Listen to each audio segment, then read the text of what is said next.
नमस्कार दोस्तों, अगर आप एक स्कूल या कॉलेज में पढ़ने वाले स्टूडेंट हैं और मैं आपसे पूछूं आप अपने फ्यूचर में कौन सा करियर ऑप्शन चूज करने वाले हैं, तो मैं गारंटी के साथ कह सकता हूं कि आप में से 90% लोगों का जवाब होगा इंजीनियर, डॉक्टर, एमबीए या सरकारी नौकरी।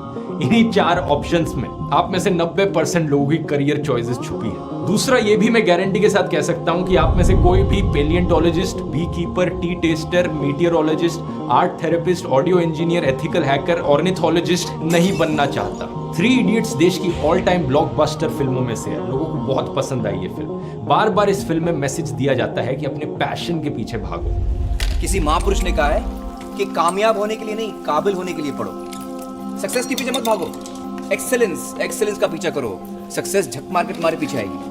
लेकिन इस फिल्म के रिलीज होने के 12 साल भी अगर हम ग्राउंड रियलिटी देखें तो यही है कि लोग वही गिने चुने 4-5 करियर ऑप्शंस के पीछे भाग रहे हैं। आखिर क्या प्रॉब्लम आ रही है इसको इंप्लीमेंट करने में? क्या दोष यहाँ पर हमारे इंडियन एजुकेशन सिस्टम का है, या फिर हमारे पेरेंट्स का और टीचर्स का है, या फिर खुद स्टूडेंट्स का है? आज के इस वीडियो में आइए करते हैं इसकी गहराई से एक एनालिसिस और सॉल्यूशंस को भी समझते हैं। टीवी देखते देखते पता ही नहीं चलेगा कि कितने नौजवानों की नौकरी की उम्र गुजर गई। अरे फ्यूचर से इतना डरेगा तो क्या खाक जिएगा। These are India's young people who are supposed to fuel the country's economy. मेरा नाम मोहित कुमार है। मैं बठिंडा में रेलवे स्टेशन में कुली का काम कर रहा हूँ। मैं बीटेक की हुई है मैंने। सरकारी नौकरी प्राप्त करना मुश्किल है। स्कूल के बाहर जब जिंदगी इम्तिहान लेती है तो सब्जेक्ट वाइज नहीं लेती। जब हम बात इंडियन एजुकेशन सिस्टम की करते हैं, हम बात करते हैं स्कूल और कॉलेजेस में पढ़ाए जाने के तरीकों की, एग्जामिनेशन के सिस्टम्स की, सिलेबस की। लेकिन असलियत में दोस्तों ये प्रॉब्लम सिस्टम से कहीं ज्यादा बड़ी है। ये प्रॉब्लम है इकोसिस्टम की, पूरी इन्वायरमेंट की। एग्जाम्पल से समझाता हूँ। साल 2021 में इंडियंस ने करीब 5 घंटे एवरेज प्रतिदिन बिताए मोबाइल फोन्स के स्क्रीन को देखते हुए। तो नेचुरल सी बात है, जब लोग फोन के स्क्रीन पर कुछ देख रहे हैं वो उससे इन्फ्लुएंस्ड होते हैं। जब 5 घंटे दिन के उस पर बिताए जा रहे हैं तो मास मीडिया का यहाँ पर एक बड़ा इम्पैक्ट पड़ता है। हमारे न्यूज चैनल्स भरे पड़े हैं मोस्टली 4 तरीके की खबरों से: पॉलिटिक्स, सिनेमा, क्राइम और स्पोर्ट्स।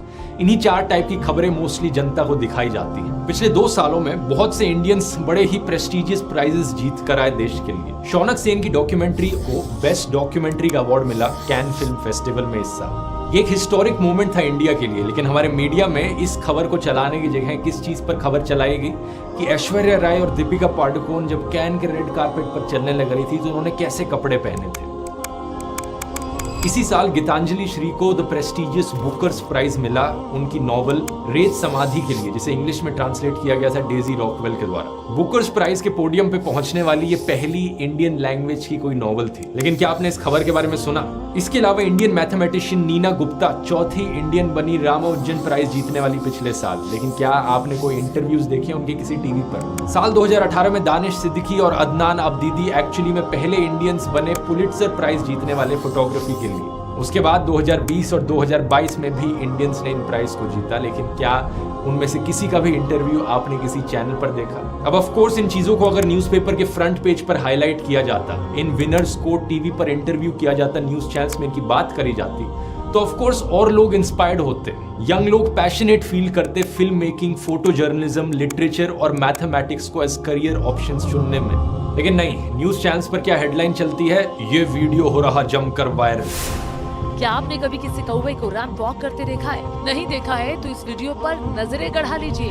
बताओ जरा, इस तरीके से कुछ बेनिफिट पहुंचेगा सोसाइटी को? यही चीज हमें फिल्मों में भी देखने को मिलती है। 3 इडियट्स जैसी जो फिल्में हैं वो एक्सेप्शन है। आमतौर पर कभी आपने नोटिस किया हो जो फिल्मों में हीरोज होते हैं उनके क्या प्रोफेशंस होते हैं? आर्मी ऑफिसर, पुलिसमैन, कभी कभार गैंगस्टर बना देंगे, कुछ गन फाइट के सीन होंगे, कुछ डिशुम होगा यहाँ पर। कुछ केसेस में बिजनेसमैन या स्पोर्ट्समैन भी दिखा देते हैं फिल्मों में, लेकिन ज्यादा डिटेल में नहीं जाते किसी बिजनेस की। फिल्मों में आपको कभी भी ऑर्निथोलॉजिस्ट, बी कीपर और सितार प्लेयर जैसे प्रोफेशंस नहीं दिखेंगे। एक और जरिया जिससे यूथ मोटिवेट हो सकता वो चला गया। सोशल मीडिया जैसे यूट्यूब और इंस्टाग्राम की बात करी जाए तो यहाँ पर आपको वो दिखाया जाता है जो आप ऑलरेडी देख रहे होते हो। एल्गोरिथम्स इस तरीके से डिजाइंड हैं, अगर आपने कुछ देखा वही चीज आपको वैसी ही उससे रिलेटेड चीज और ज्यादा दिखाई जाती है। तो कोई भी अनकन्वेंशनल करियर, कोई हटके जॉब कभी भी आपको खुद से नहीं दिखेगी इन प्लेटफॉर्म्स पर, जब तक आप खुद से सर्च नहीं करोगे इन चीजों के बारे में। तो अगर आप इस सारे मास मीडिया के इन्फ्लुएंस को अकाउंट में लो, तो जो करियर चॉइस जिसे आप अपनी समझ रहे हो,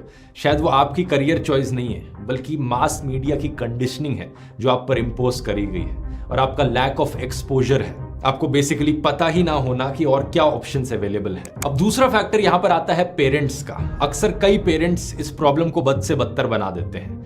बचपन से ही हमने काफी बार सोसाइटी से सुना है, व्हाट्सएप फॉरवर्ड्स में सुना है कि कैसे जो पेरेंट्स कहने लग रहे हैं वो बिल्कुल सब सही है। ये इमोशनल व्हाट्सएप फॉरवर्ड्स आपने देखे होंगे ना कि मैंने रियलाइज किया कि पापा ही सही थे। वक्त बीत जाने के बाद ही एहसास होता है। शाबाश बेटा, बहुत बढ़िया मुन्ना। ऐसी सोसाइटी में अगर आपने अपने पेरेंट्स पर कोई सवाल किया या फिर उनसे किसी बात पर डिसएग्री किया तो आप पर इमीडिएटली लेबल लग जाता है, बदतमीज हो, संस्कार नहीं है क्या।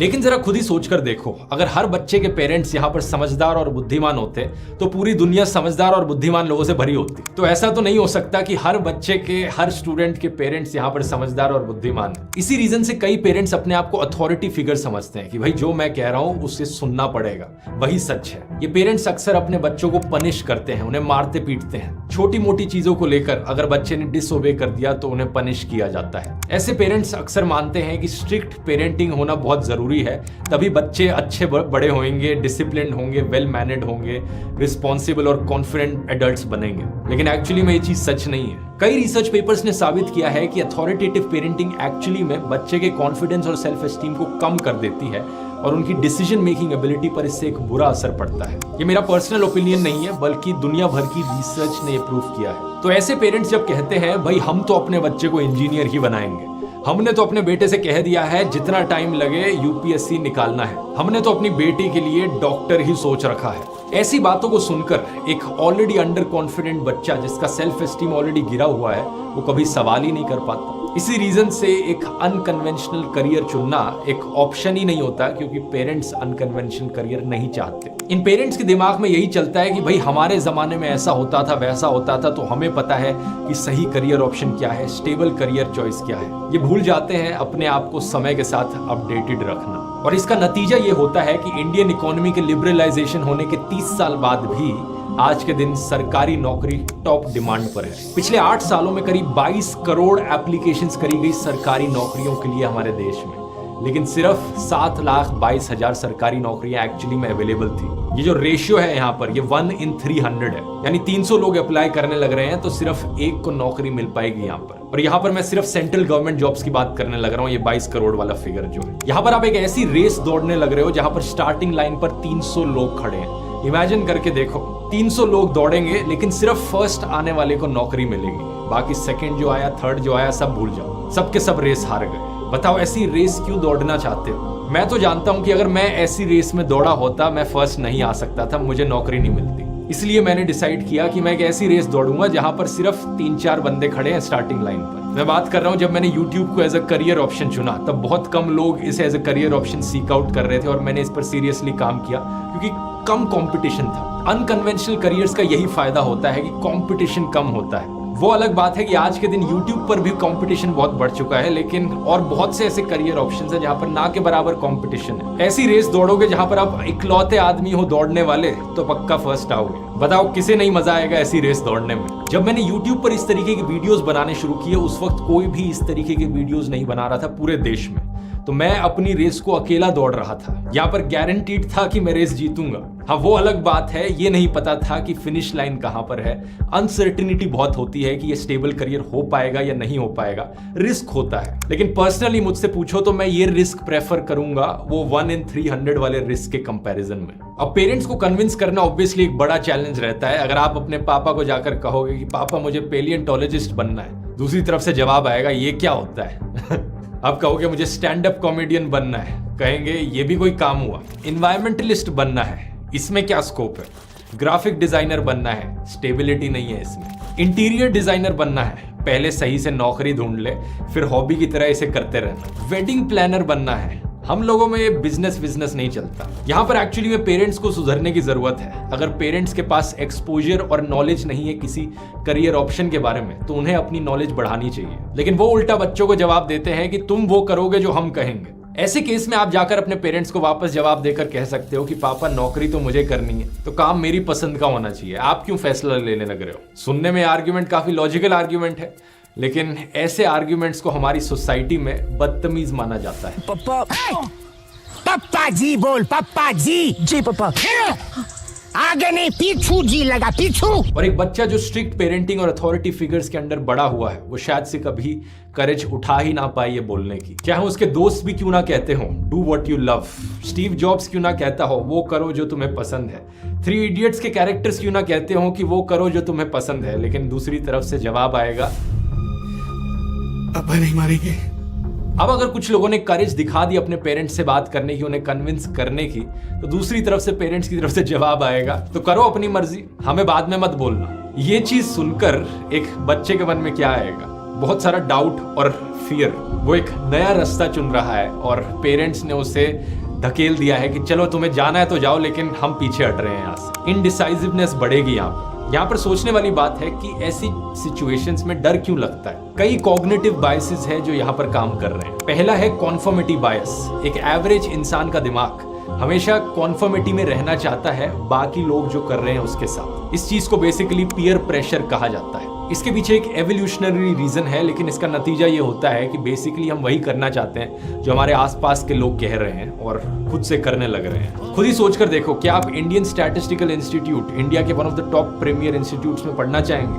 वहां पर average package 20 lakh per annum का है, अच्छी नौकरी मिलती है। लेकिन नहीं, IIT करेंगे आप। क्यों? क्योंकि हर कोई IIT करना चाह रहा है। हम वही करना चाहते हैं जो बाकी सब लोग कर रहे हैं। आजकल फैलाना करियर का बूम हो रहा है। आजकल ये बड़ी इन चल रही है चीज, ये ट्रेंडिंग है, ये हॉट करियर है। हमारे दोस्त ने अपनी बेटी का IIT कोचिंग में एडमिशन कराया है, हम भी कर लेते हैं। मेरे मामा के लड़के ने डेंटल का कोर्स किया है, मैं भी डेंटल का कोर्स कर लेता हूँ। ऐसी भेड़ चाल वाली सोच का एक्चुअली में एवोल्यूशनरी एक एडवांटेज होता था। आज से कई हजारों साल पहले जब इंसान जंगलों में रहते थे, ट्राइब्स में रहते थे और अपने ट्राइबल लोगों को आप कुछ करते हुए देखते कि वो लोग अपने घर के बाहर पत्थरों से बाउंड्री बना रहे हैं ताकि कोई शेर आकर उन्हें ना खा जाए, तो आपके लिए फायदेमंद होता उन्हें कॉपी करना और अपने घर के बाहर भी पत्थरों की एक दीवार बना लेना। लेकिन आज के जमाने में ये चीज फायदेमंद नहीं है कॉपी करने वाली। इसके अलावा एक और बायस होता है एम्बिग्युइटी इफेक्ट। अगर आपको 2 ऑप्शन दिए जाए चुनने के लिए, एक ऑप्शन में प्रोबेबिलिटी आपको पता है क्या है, दूसरे ऑप्शन में प्रोबेबिलिटी आपको नहीं पता क्या है। फॉर एग्जाम्पल, पहला ऑप्शन है सरकारी नौकरी करना, जहां पे आपको पता है सक्सेस की प्रोबेबिलिटी 1 out of 300 है, और दूसरा ऑप्शन है ग्राफिक डिजाइनर बनना, जहां पे आपको प्रोबेबिलिटी ऑफ सक्सेस नहीं पता क्या है। रिसर्च ने दिखाया है कि इंसान ज्यादातर उस ऑप्शन को चुनना प्रेफर करते हैं जहां पर उन्हें पता हो कि क्या प्रोबेबिलिटी है। हमारा दिमाग प्रेफर करता है कि एक एस्टिमेट्स और गेसेस ना लगाने पड़े। जो एम्बिगुअस चॉइस है वो हम ना चुने, हम ऐसा ऑप्शन चुने जिससे हम ज्यादा फेमिलियर हो, जिसे ज्यादा सुन रहे हो, जिसकी ज्यादा बात करी जा रही हो और जिसका सक्सेस रेट हमें पता हो। यही कारण है कि ऐरे गहरे इंजीनियरिंग कॉलेजेस आपको देश के कोने कोने में मिल जाएंगे, सोनीपत से लेकर मेरठ से लेकर जोधपुर तक। ये कॉलेजेस कोई प्लेसमेंट नहीं प्रॉमिस करते, इनका सैलरी पैकेज भी बहुत कम होता है, लेकिन फिर भी लोग इनमें जाना प्रेफर करते हैं क्योंकि भाई दिख रहे हैं। वैसे इन सारे लो क्वालिटी इंजीनियरिंग कॉलेजेस में ये भी दिक्कत रहती है कि ढंग से स्किल्स ही नहीं सिखाई जाती इंजीनियर्स और ग्रेजुएट्स को। अगर स्किल्स ही नहीं होंगी तो कहां से ढंग की नौकरियां मिलेंगी उन्हें। इस स्पेसिफिक केस के लिए टेक्नोलॉजी और डेटा साइंस की फील्ड में एक बढ़िया सोल्यूशन है Scalar.com। Scalar.com एक ऑनलाइन टेक एकेडमी है, इंडिया की बेस्ट टेक लर्निंग कंपनीज में से है, जो फोकस करती है टेक प्रोफेशनल्स को अपस्किल करने में, जिससे कि बेस्ट क्वालिटी के सॉफ्टवेयर इंजीनियर्स और डेटा साइंटिस्ट लोग बन सके और प्लेसमेंट हो सके उनकी बड़ी बड़ी MNCs में। इनका software development program front end और बैक एंड डेवलपमेंट दोनों पर फोकस करता है और इनका डेटा साइंस प्रोग्राम 80 से ज्यादा बिजनेस केस स्टडीज देता है, जिससे आप real world business problem solve कर सकें। यहाँ पर हर स्टूडेंट को पढ़ाया जाता है टॉप टेक कंपनीज के सब्जेक्ट मैटर एक्सपर्ट्स के द्वारा। 1-on-1 मेंटरशिप भी दी जाती है और Scalar.com के जो लर्नर्स हैं उन्हें बड़ी बड़ी बिग टेक कंपनीज में भी प्लेसमेंट्स मिली हैं, जैसे कि Amazon और Google। ये क्लेम करते हैं कि एवरेज सैलरी हाइक स्टूडेंट्स का इनके प्रोग्राम ज्वाइन करने के बाद है 126%। साथ ही साथ इंटरव्यूज को क्रैक करने के लिए और जॉब्स की नेसेसरी स्किल्स भी सिखाई जाती हैं। आप खुद ही ट्राई आउट करके देख सकते हैं, डिस्क्रिप्शन में लिंक दिया गया है, वहां पर क्लिक करके आप इनकी फ्री लाइव क्लास में रजिस्टर कर सकते हैं। जाकर ट्राई करके देखिए। मैं टॉपिक पर वापस आता हूं। सेम चीज कही जा सकती है सरकारी नौकरियों के एग्जाम्स को लेकर भी। 2019 की एक रिपोर्ट के अकॉर्डिंग 20 लाख कैंडिडेट्स ने 10,000 एसएससी एमटीएस जॉब्स के लिए अप्लाई किया। ये वो जॉब्स हैं जो मल्टीटास्किंग स्टाफ की हैं। जॉब मिलने का चांस 0.005, और अगर जॉब मिल भी जाए तो यहाँ पर सैलरी कितनी मिलेगी? 20,000 रुपए पर महीना की। इसे आप कंपेयर करो एक वीडियो एडिटर या ग्राफिक डिजाइनर की सैलरी से, जिन्होंने अगर अच्छा काम किया तो उन्हें 70-80 हजार रुपए पर महीना मिल जाएगा आसानी से। लेकिन फिर भी लोग इन सरकारी नौकरियों को प्रेफर करते हैं ग्राफिक डिजाइनर बनने की जगह। क्यों? Ambiguity effect. तो इस पूरे सिस्टम में सबसे पहले मास मीडिया की कंडीशनिंग, दूसरा हमारे पेरेंट्स, और तीसरा हमारे खुद के कॉग्निटिव बायसेस। ऐसी सिचुएशन में अगर उम्मीद ढूंढते हुए कहीं पर हम जा सकते हैं तो वो एक ही जगह बची, जो कि है हमारे स्कूल्स और कॉलेजेस। लेकिन क्या हमारे स्कूल्स और कॉलेजेस इस सिचुएशन से डील करने में मदद करते हैं? देश की ज्यादातर स्टेट्स में सरकारी स्कूलों का स्टैंडर्ड बहुत ही खराब है। बेसिक एमिनिटीज भी वहां पर नहीं मिलती। यूपी के मिर्जापुर में एक स्कूल में मिड डे स्कूल में बच्चों को रोटी और नून खाने के लिए दिया गया। कुछ महीने पहले की ही खबर है, हरियाणा सरकार ने 300 स्कूलों को बंद करा दिया। 20,000 टीचर पोस्ट को एबॉलिश कर दिया गया और 38,000 टीचर पोस्ट वेकेंट पड़ी है। असम की सरकार ने हाल ही में डिसाइड किया कि 34 गवर्नमेंट स्कूल्स वो बंद कर देंगे, क्योंकि सारे के सारे स्टूडेंट्स उन स्कूल्स में 10th क्लास के बोर्ड एग्जाम्स फेल कर गए। मतलब हमारी सरकार यहाँ पर स्कूलों को ठीक करने की जगह उन्हें बंद करने लग रही है। लेकिन एनीवेज, प्राइवेट स्कूलों में आप पढ़ने जा सकते हो अगर सरकारी स्कूल खराब है तो। प्राइवेट स्कूल्स का क्या हाल है? ज्यादातर जगहों में दोस्तों आज के दिन भी ये रिस्पेक्टिंग द अथॉरिटी की कहानी स्कूलों में भी चलती है, जहां पर टीचर को अथॉरिटी फिगर माना जाता है। घर पे पेरेंट्स हमारे अथॉरिटी फिगर, स्कूल में टीचर्स अथॉरिटी फिगर। जो टीचर कह रहा है वो बिल्कुल सही है। बच्चों को सीधे लाइन में खड़ा होना पड़ेगा, सेम तरीके की यूनिफॉर्म पहननी पड़ेगी, बिल्कुल भी हल्ला मत मचाना। लड़कों के बाल हमेशा कटे होने चाहिए, लड़कियों के अगर लंबे बाल हैं तो उन्हें पोनी टेल्स में बांध के रखना चाहिए। आपको टीचर्स को हमेशा इंप्रेस करना पड़ेगा। आपको क्लास मॉनिटर बनना चाहिए। आप टीचर के चमचे बनकर क्लास मॉनिटर बन सकते हो। अपने क्लासमेट्स को बिहेवियर सिखाओ, और ये सब नहीं होगा तो पनिशमेंट मिलेगी। एक बड़ा इंटरेस्टिंग डायलॉग है फेमस कराटे किड फिल्म में, जिसमें कहते हैं कि कहीं पर भी कभी कोई खराब स्टूडेंट्स नहीं होते, सिर्फ खराब टीचर्स होते हैं। No such thing, bad student, only bad teacher. लेकिन ज्यादातर टीचर्स हमारे देश की क्या इस चीज को रियलाइज करते हैं? Teacher enter, no notice, full insulting, you mother fathers manners this.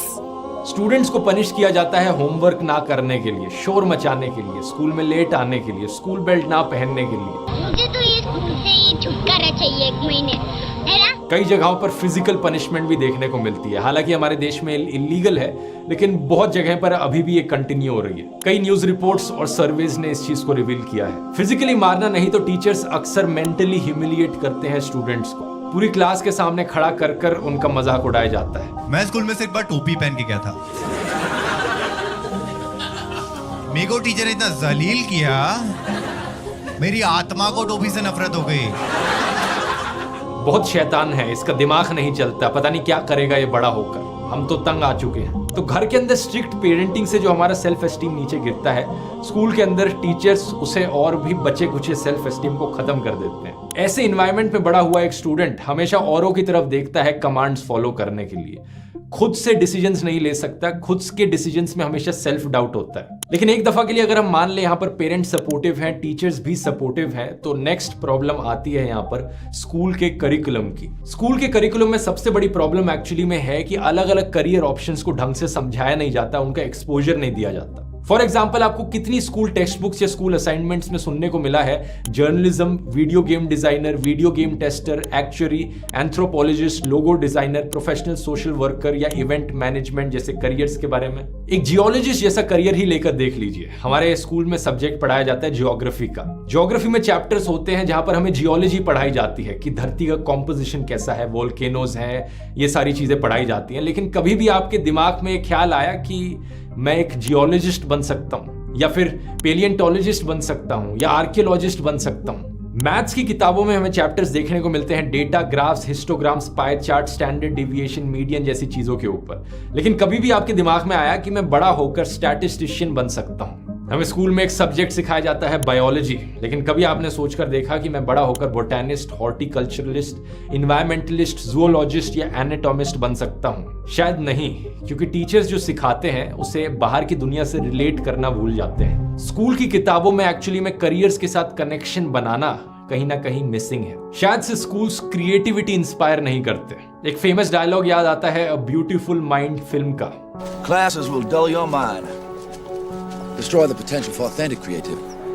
अब यहाँ पर एम्प्लॉयमेंट का मतलब सिर्फ जॉब्स नहीं होता, एंटरप्रेन्योरशिप भी होता है। लेकिन स्कूल्स में कितना सिखाया जाता है एंटरप्रेन्योरशिप के ऊपर? इसके सिर्फ इक्का दुक्का एग्जांपल्स आपको मिलेंगे। हाल ही में दिल्ली के स्कूल्स में एंटरप्रेन्योरशिप माइंडसेट करिकुलम स्टार्ट किया गया था, लेकिन जनरली बाकी देश में ये सब नहीं किया जाता है। ऐसी चीजों को वैसे दुनिया भर में आज के दिन डिस्कस किया जाने लग रहा है। ये प्रॉब्लम सिर्फ इंडिया स्पेसिफिक नहीं है। एक फेमस टेड टॉक थी केन रॉबिन्सन के द्वारा, डू स्कूल्स किल क्रिएटिविटी?